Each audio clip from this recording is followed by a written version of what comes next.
इस वीडियो में नजर आ रही 19 साल की मनीषा, जो कि बाय नेचर बहुत ज्यादा शर्मीली और बहुत ज्यादा अच्छी लड़की थी, जिसकी जो दुनिया थी वो सिर्फ और सिर्फ अपने घर परिवार तक ही सीमित थी। और उसे नहीं पता था कि इसी चीज का जो अंजाम है वो इतना ज्यादा दर्दनाक और इतना ज्यादा भयानक होगा, और जो कि आई थिंक इतना ज्यादा दर्दनाक होगा कि जिसको देख के शैतान भी हिल जाए। इस केस के अंदर जो भी चीजें आगे होने वाली है वो सारी की सारी चीजें ये दिखाती हैं कि ना कि सिर्फ और सिर्फ इंसाफ के नाम पे दिन दहाड़े कैसे तुम्हारी आंखों के अंदर धूल झोंकी जा सकती है। और इसी केस को समझने के लिए इस केस के हम सारे पहलू की बात करेंगे और उस चीज की बात करेंगे कि कैसे किसी बड़े इंसान को हमारा ये सिस्टम बचाने की कोशिश कर रहा है। और जिस चीज के चलते हुए मेरी आपसे सिर्फ और सिर्फ एक छोटी सी गुजारिश है कि आप इस वीडियो को सबके पास पहुंचाइएगा। ये केस है हरियाणा के भिवानी, भिवानी के अंदर लुहारू और लुहारू के अंदर धानी लक्ष्मण गांव का, जहां पर डेली की तरह मनीषा 11 अगस्त 2025 को किड्स केयर बाल विद्यालय पहुंचती है, जहां पर वो एज अ टीचर काम करती थी। लेकिन उसे नहीं पता था कि घर से निकले हुए उसके ये कदम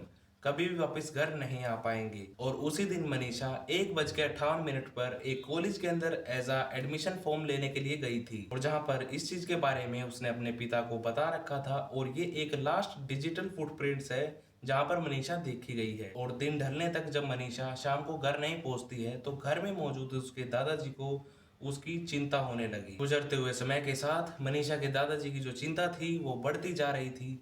और इसी चीज के चलते हुए जो मनीषा के दादाजी थे वो बस के ड्राइवर के पास पहुंचते हैं, जहां पर मनीषा जिस बस से रेगुलर जाती थी। जहां पर बस ड्राइवर ने ये बात बताई कि मनीषा को एक कॉलेज के अंदर एडमिशन फॉर्म लेने जाना था, जिस चीज के चलते वो जल्दी निकल गई थी। और जहां पर आई थिंक उसी चीज की वजह से वो लेट भी हो गई है। जहां पर ये बात सुनने के बाद मनीषा के दादाजी को थोड़ी ठंडक तो पहुंची, लेकिन जब मनीषा 4:30 शाम के घर तक नहीं पहुंचती है तो उस चीज के चलते हुए जो मनीषा के फादर थे उनको इन्फॉर्म किया जाता है। देर शाम 6:30 के अराउंड मनीषा के फादर को एक कॉल आता है जो कि मनीषा का था, लेकिन मनीषा के फोन से कोई भी आवाज नहीं आ रही थी, जिस चीज की वजह से वो फोन कट हो जाता है। जहां पर जो मनीषा का फोन था वो उसके बाद स्विच ऑफ आने लगता है। और जहां पर घर पे कॉल की तो पता चला कि मनीषा घर पे भी नहीं पहुंची थी। और जब उसी चीज के चलते हुए मनीषा के फादर को थोड़ा डर बढ़ने लगा तो वो लोहारू से एक बस पकड़ते हैं और आइडल इंटरनेशनल कॉलेज पहुंचते हैं, जहां पर मनीषा नर्सिंग का फॉर्म लेने के लिए गई थी। और जब मनीषा के फादर वहां पे रिसेप्शन पे जाके पूछते हैं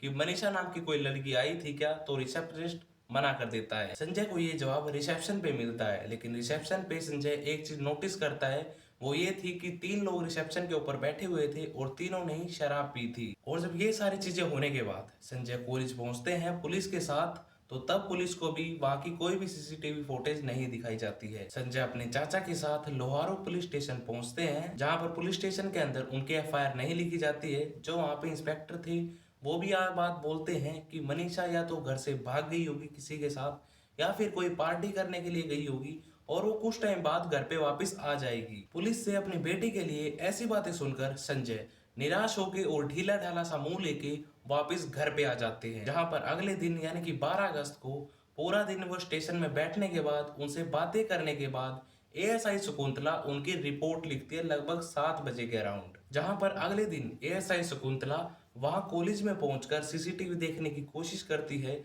तो वहां की जो अथॉरिटी थी वो ये बोलती है कि हम ये जितने भी सीसीटीवी कैमरा फुटेज हैं वो सिर्फ और सिर्फ पुलिस को दिखा सकते हैं। पुलिस जो कि वहां से वापस लौट आती है, और बल्कि इतना भी नहीं समझती कि उन्हें मनीषा के फोन की लोकेशन ट्रेस कर लेनी चाहिए। अगले दिन एएसआई शकुंतला का उसके फादर के पास एक कॉल जाता है, जहां पर वो ये बताते हैं कि आइडल कॉलेज से लगभग 1 किलोमीटर दूर एक खेत में एक लड़की की लाश मिली है। जहां पर जो एएसआई शकुंतला थी वो ये बात बोलती हैं कि आप इस बॉडी की पहचान कर सके उस चीज के लिए आपको यहाँ पे आना पड़ेगा। जहां पर जो संजय था वो बिना किसी देरी करते हुए वहां पर पहुंच जाता है। जब संजय वहां पे पहुंचता है और वो देखता है कि उनकी लड़की वहां पे पड़ी हुई है, तो मानो उसकी दुनिया ही उजड़ गई हो। जहां पर जो मनीषा की बॉडी है वो एक खेत के अंदर पड़ी हुई थी, और उसका जो पूरा फेस था वो पूरा पूरा डिकम्पोज हो चुका था। जहां पर जो उसका फेस था वो ऐसे लग रहा था कि मानो उसके ऊपर तेजाब डाला गया हो। उसकी जो दोनों आंखें थे वे निकाल ली गई थी, और उसका जो पूरा चेहरा था वो बिल्कुल खत्म हो चुका था, उसका जबड़ा नजर आ रहा था। मनीषा की जो गर्दन थी वो ऑलमोस्ट गायब हो चुकी थी और कुछ इंच उसके शरीर से जुड़ी हुई थी। जहां पर यही खबर पूरे गांव के अंदर फैल चुकी थी मानो एक आग की तरह, और सभी का एक ही सवाल था कि मनीषा की ऐसी हालत की किसने। सब सोच रहे थे कि कौन ऐसा आदमी है जो ऐसी अवानियत को अंजाम दे गया। जो भी मनीषा की ये खबर सुन रहा था उसी का गुस्सा बढ़ता जा रहा था और काफी बड़ी एक तादाद में वहां पर एक भीड़ भी इकट्ठा होने लग गई थी, जहां पर पुलिस को मनीषा की बॉडी मिली थी। जहां पर पुलिस सारी चीजों का ध्यान रखते हुए उस एरिया को पूरा सील करती है और मनीषा की जो बॉडी होती है उसको भिवानी के सिविल हॉस्पिटल के अंदर पोस्टमार्टम के लिए भेज दिया जाता है। जहां पर सभी का गुस्सा काफी बढ़ा हुआ था पुलिस को लेके, क्योंकि पुलिस ने शुरुआती टाइम में ही कुछ अच्छी तरह रिएक्ट किया होता तो आखिरकार आज मनीषा जिंदा होती। इस धरने के ऊपर बैठे हुए सभी लोगों का एक ही नारा था कि उनको मनीषा के लिए इंसाफ चाहिए और वो जब तक नहीं रुकेंगे जब तक मनीषा के कातिलों को सजा नहीं मिल जाती। और वहीं पर जो मनीषा की पोस्टमार्टम की रिपोर्ट आई उस चीज को लेके कोई भी तैयार नहीं था, या तो उनकी फैमिली या फिर पूरा हरियाणा की सारी ऑडियंस। इनफैक्ट देखा जाए तो उस एक रिपोर्ट से इस पूरे केस की तस्वीर ही बदल गई। जहां पर जिसने भी इस बॉडी को देखा था सभी को एक ही चीज लग रही थी कि मनीषा के साथ रेप हुआ है और सेम उसी मोमेंट के ऊपर उसका टॉर्चर करके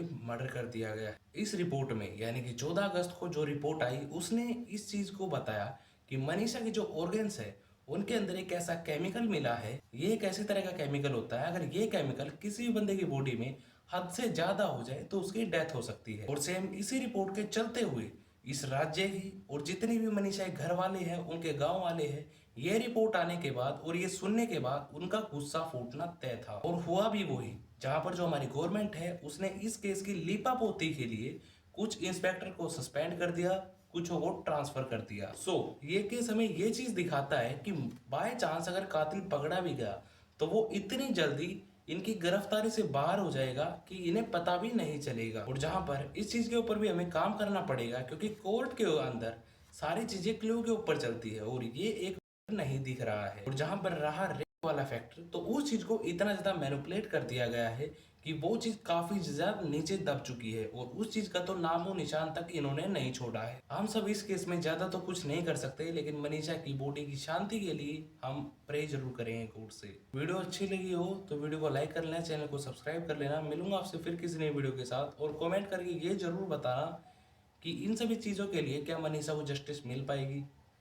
मिलूंगा आपसे फिर किसी नई वीडियो के साथ, तब तक के लिए आपका लक्ष्य है।